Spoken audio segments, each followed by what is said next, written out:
আমরা পাতা দিয়ে, পাতার কোলাজ দিয়ে দুর্গাটাকে করেছি। এই যে দুর্গাটাকে দেখছেন, টোটাল পাতার কোলাজ, টোটাল পাতা, নানান রকম পাতা সেটিং করে কোলাজ করে এই দুর্গা করা।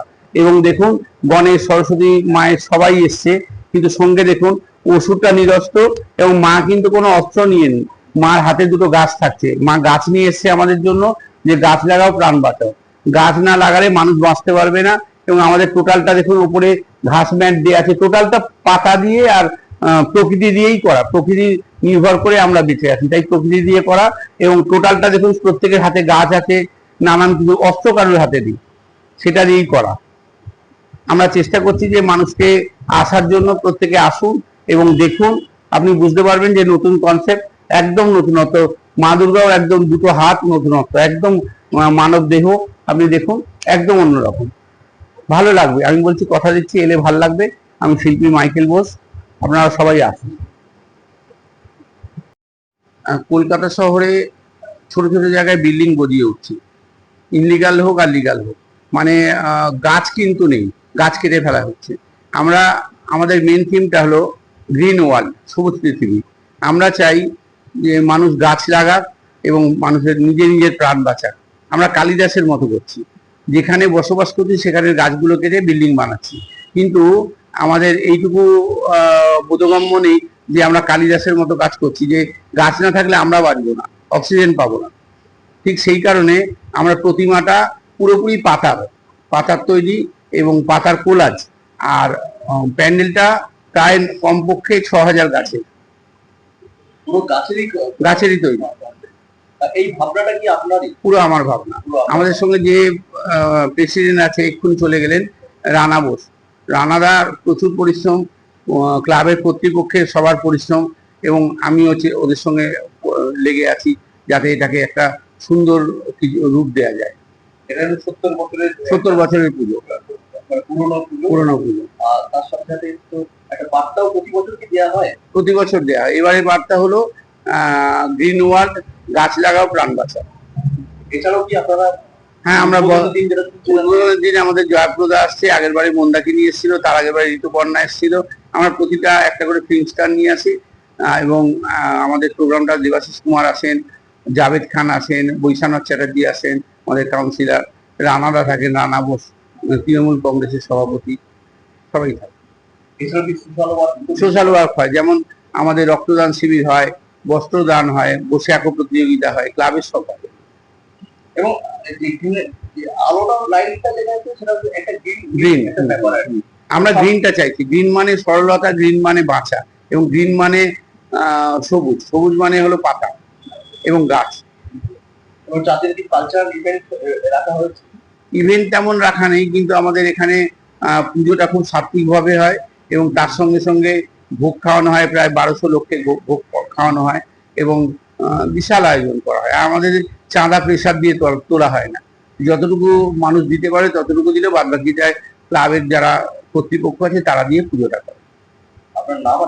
আমার নাম শিল্পী মাইকেল বোস, এবং আমি সবাইকে আহ্বান করছি আপনারা আসুন এবং পুজোটা দেখুন, আপনাদের প্রত্যেকের ভালো লাগবে।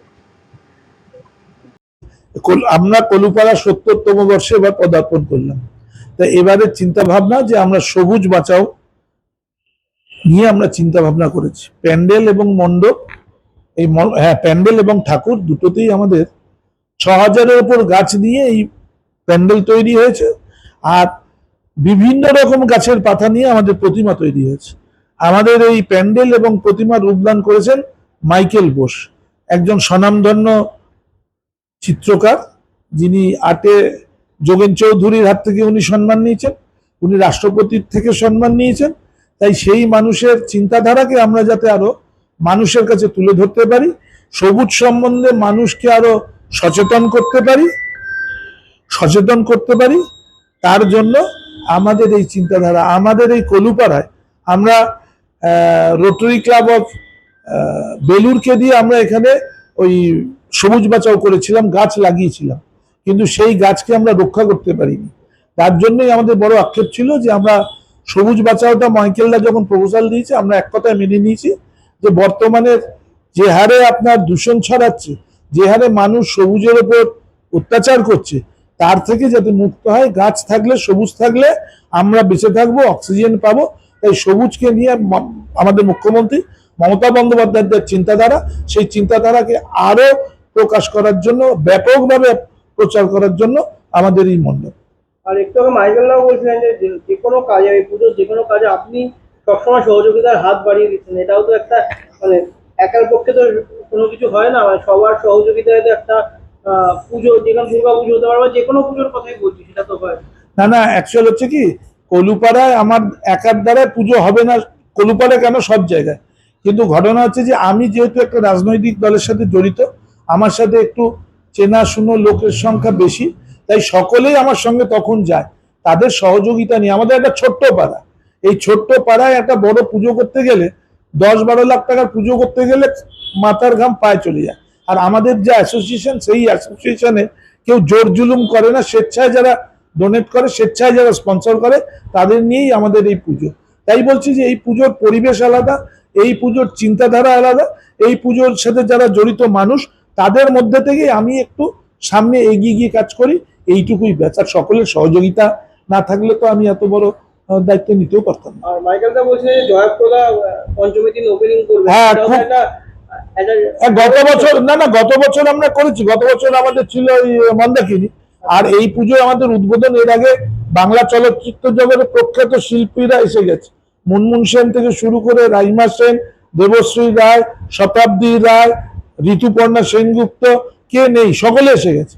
পিসি সরকার, শুভেন্দু চট্টোপাধ্যায় স্বর্গীয়, গত বছর এসছে মন্দাকিনী। এবছর হয়তো আমরা আপনাদের চমক দিতে পারবো। আর কটা দিন অপেক্ষা করুন, জেনেই যাবেন। Thank you.